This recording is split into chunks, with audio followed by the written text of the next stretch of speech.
Will this fight ever end? Will this fight ever end? Well, first, Asad, thanks for forcing me to come to Glasgow. When I walk the streets of cities like this, Glasgow was the UK's second most important city. Beautiful buildings, beautiful streets, a gorgeous city. It had Red Clydeside in 1919, the uprising to create a Soviet in Scotland. But it was, crushed, of course. When I see cities like this, I think also about the other side of it. There's a phrase from Walter Benjamin: every monument of civilization is also a monument of barbarism. I think of the famines in Bengal, the jute workers in Bengal sending jute to Dundee through the Glasgow port. I think of human beings from Africa enslaved and brought from Ghana to the New World, and all those prophets getting sucked into cities like London and Glasgow. Between 1765 and 1938, the British Isles stole $45 trillion pounds from India, 45 trillion sterling from India. We never got paid for that. When the British left India, when we threw the British out, our literacy rate was 13%. So much for several hundred years of so-called civilization. Meanwhile, our landscapes were destroyed. Coal was foisted on India. You foisted coal on us. You were the ones that came and made us coal dependent. And then you left, and now you dare to condescend to us. When I listen to Boris Johnson, when I listen to people like Joe Biden, when I listen even more to Emmanuel Macron, all I can think of is how condescending you are.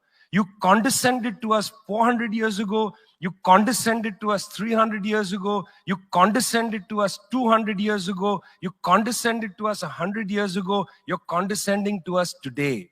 You only know condescension because for you, colonialism isn't something that happened in the past and we defeated you. It's not that. For you, colonialism is a permanent condition. And that permanent condition happens in two ways. There's the permanent condition of the colonial mentality. You want to lecture us. You want to tell us that we are responsible for all the problems because you'll never accept that you're the one principally to blame. You signed the Rio Formula in 1992 on common and differentiated responsibilities. You like the common part. You like the common part. You like to say we're all in this together and so on. We're not in this together. The United States, 4-5% of the world's population, still uses 25% of the world's resources. You outsource production to China, and then you say China is the carbon polluter. China's producing your buckets. China's producing your nuts and bolts. China's producing your phones. Try to produce it in your own countries and see your carbon emissions rise. You love lecturing us because you have a colonial mentality. Then there are colonial structures and institutions.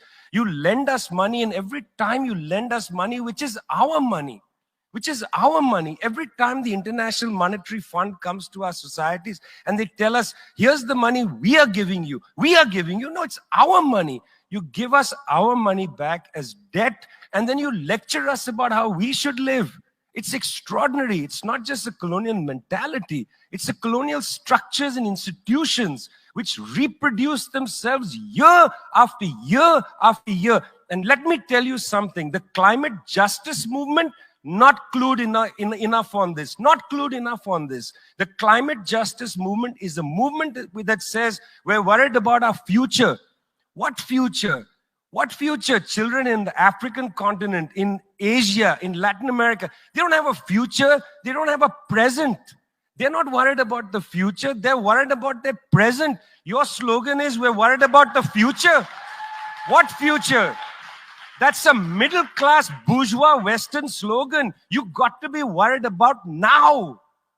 2.7 billion people can't eat now. And you're telling people, reduce your consumption.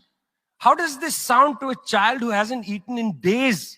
You got to clue into this, guys. You got to clue into this. Otherwise, this movement will have no legs in the third world. No legs. Later, I'd like to tell you about the International People's Assembly, a network of 200 political organizations that we're setting up, rooted in the global south. We want to tell you what our issues are, but are you willing to listen?